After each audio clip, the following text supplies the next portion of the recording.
mayordomo infiel, parte segunda, sobre el estudio bíblico de Lucas 16, del 1 al 15. Vamos a la lección segunda. Punto 1. Lo que administramos en lo material debería conseguir bienes eternos como meta final. Vamos a leer el versículo 9. Leemos así la palabra del Señor. Y yo os digo, ganad amigos por medio de las riquezas injustas, para que cuando éstas falten os reciban en las moradas eternas. Y yo os digo. Bien, ahí vemos que es el mismo Señor Jesús el que nos da su interpretación. ¿Cuál es? La siguiente: ganad amigos por medio de las riquezas injustas, para que cuando éstas falten os reciban en las moradas eternas. Ahora, en este contexto, las riquezas injustas, ¿qué serían? Pues son las posesiones materiales sobre las cuales debemos ejercer nuestra mayordomía. Dice William Barclay, las posesiones no son en sí mismas pecado, pero sí una gran responsabilidad, y la persona que las usa para ayudar a otros lleva camino de cumplir con esa responsabilidad. Fin de la cita.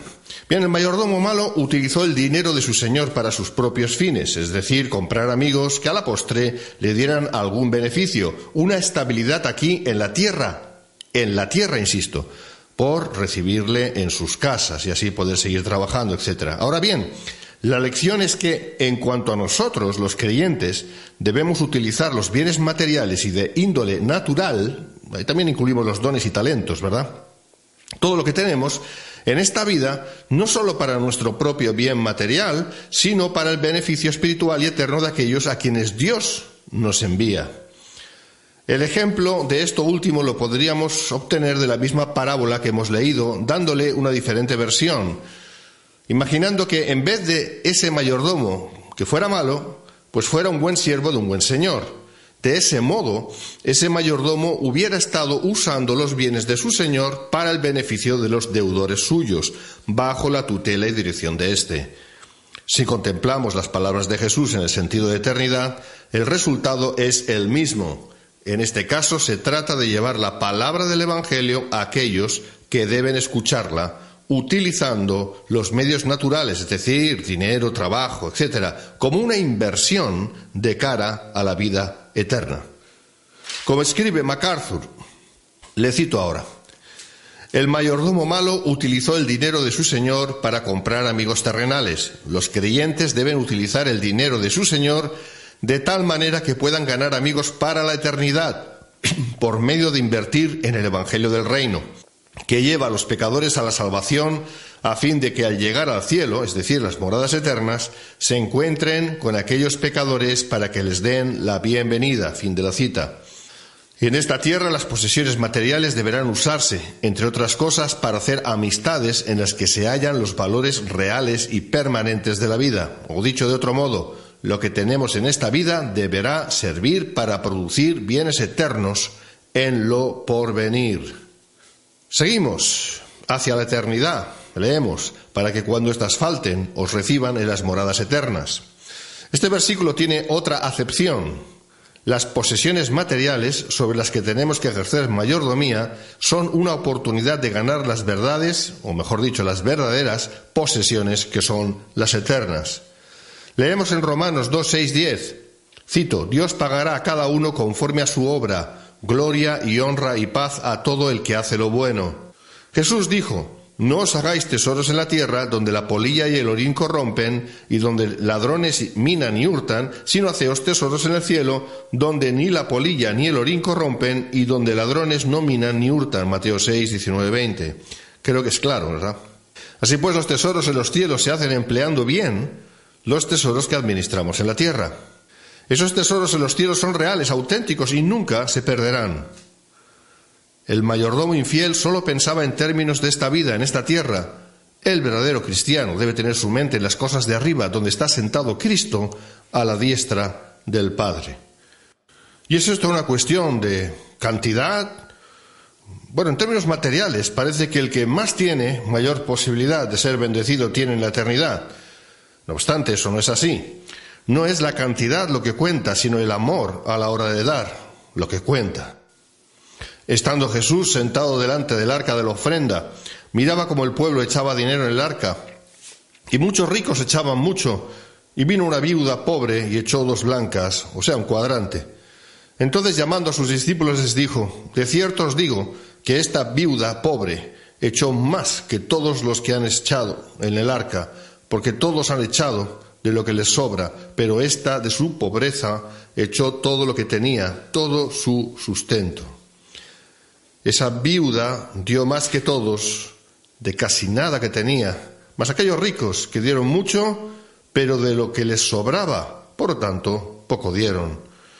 Para ella el darlo todo significaba honrar a Dios y reconocer que de Él venía no solo su sustento, sino su propia existencia. Por eso ella dio todo lo que tenía, su sustento, a Dios. En ese acto demostraba su total confianza y dependencia de Él. En la manera como debemos dar, siempre expresaremos nuestro agradecimiento al Señor. El buen mayordomo o administrador de Dios, haya recibido mucho o poco, administra esas posesiones conforme al temor de Dios y la guía del Espíritu Santo.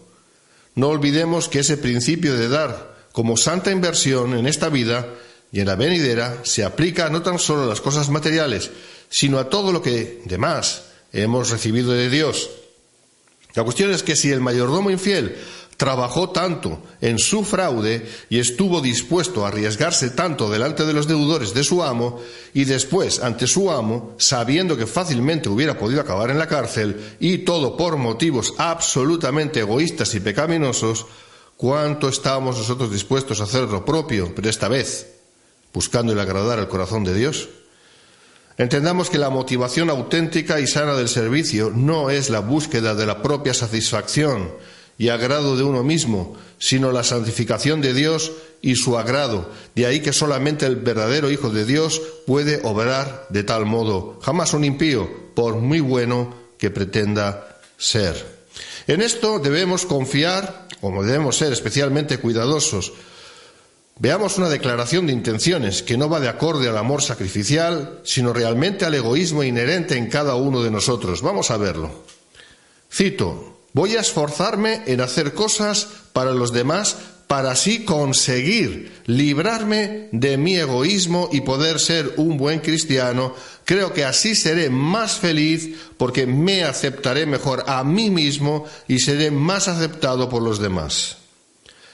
Si nos damos cuenta, eso es mi, yo, me, mi, yo. Hermanos, el asunto no funciona si no es genuino. En el proceso correcto siempre podremos contar con la gracia de Dios, que nos la da en abundancia. Cito: cuando el pecado abundó, sobreabundó la gracia, Romanos 5:20. Solamente cuando hay un genuino arrepentimiento. Seguimos. Lección tercera. El que es fiel en lo poco, es fiel en lo mucho. Versículo 10. Y el que es fiel en lo muy poco, también en lo más es fiel. Y el que en lo muy poco es injusto, también en lo más es injusto. La vara de medir la fidelidad de un hombre no es en lo mucho, sino todo lo contrario, en lo poco. Del versículo 10 entendemos que a la manera en que uno se responsabiliza y realiza una tarea pequeña es la mejor demostración de si está capacitado o no para encargarse de otra mayor. De hecho, el que sea fiel en lo que es comparativamente poca cosa, estará preparado para lo demás. No así el descontento y el quejoso. Ocurre todo lo contrario con la persona que no valora lo que tiene, aunque sea poco, que está descontenta, que se queja porque le han encomendado algo o le han encomendado poco y por tanto no es agradecida, no lo valora. Además puede llegar a envidiar lo de los demás y puede llegar a cometer locuras incluso. El quejoso y descontento por sistema no ha comprendido la bendición que Dios le ha otorgado por el simple hecho de concederle el don de la existencia. Solo por eso teníamos que estar tan agradecidos, ¿verdad? Incluso la gente del mundo maneja este principio. Nadie ascenderá de categoría laboral hasta que haya dado pruebas de su honradez y capacidad de trabajo en su nivel anterior. Si uno de nosotros, que lleva cierto tiempo en el Señor, no es capaz de interesarse en ayudar a un recién convertido, ¿cómo podrá ocuparse de cualquier otra cosa de orden ministerial? Respecto a las cosas de Dios, hay muchos que quieren tener mucho, pero pocos que tengan mucho porque no saben tener poco. Y hermanos, de aquí a la eternidad, versículos 11-12, pues si en las riquezas injustas no fuisteis fieles, ¿quién os confiará lo verdadero? Y si en lo ajeno no fuisteis fieles, ¿quién os dará lo que es vuestro? Así que vemos que el principio mismo de ser fiel en lo poco para serlo mucho, lo aplica Jesús respecto a la eternidad. A este mundo venimos desnudos y nos vamos de él desnudos también. Por lo tanto, las riquezas injustas son todas aquellas que por sí mismas no producen un beneficio eterno, pero que son las que administramos en la tierra y que jamás nos las podremos llevar con nosotros porque no son nuestras. Si administrándolas no somos fieles, ¿cómo se nos encomendará lo que dura para siempre? Esto es, las cosas eternas. Por otro lado, si en lo ajeno, es decir, en lo que tampoco es nuestro sino de Dios, pero que se nos ha encomendado en esta vida para ser convenientemente administrado, no hemos sabido ser fieles, ¿cómo nos va a dar el Señor lo que quisiera darnos como recompensa en la eternidad? Hermanos, que jamás olvidemos que lo que poseemos en esta vida no es nuestro, sino que solamente ha sido depositado en nuestras manos para hacer una mayordomía eficaz de ello. Es de Dios todo lo que tenemos. Según hagamos y deshagamos, busquemos la dirección del Espíritu Santo siempre. Solo recogeremos la eternidad en la medida en que fuéremos fieles con lo que nos ha sido encomendado en la tierra.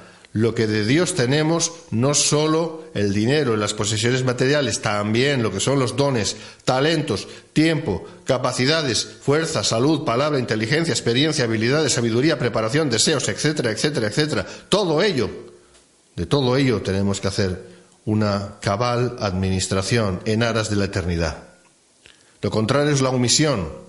Podemos pensar que pecamos cuando usamos mal cualquiera de estas cosas. No obstante, por el simple hecho de no usarlas cuando debiéramos y como debiéramos, ya incurrimos en pérdida. Santiago 4:17 nos dice, al que sabe hacer lo bueno y no lo hace, le es pecado. A eso se le llama pecado de omisión. Dice Barclay al detalle, cito, en el cielo recibirás lo que será tuyo realmente y para siempre. Lo que recibas en el cielo dependerá de cómo hayas usado las cosas de la tierra. Lo que se te dé como tuyo propio dependerá de cómo hayas usado las cosas cuando no eras más que administrador de bienes ajenos. Fin de la segunda parte, continuará. A Dios toda la gloria.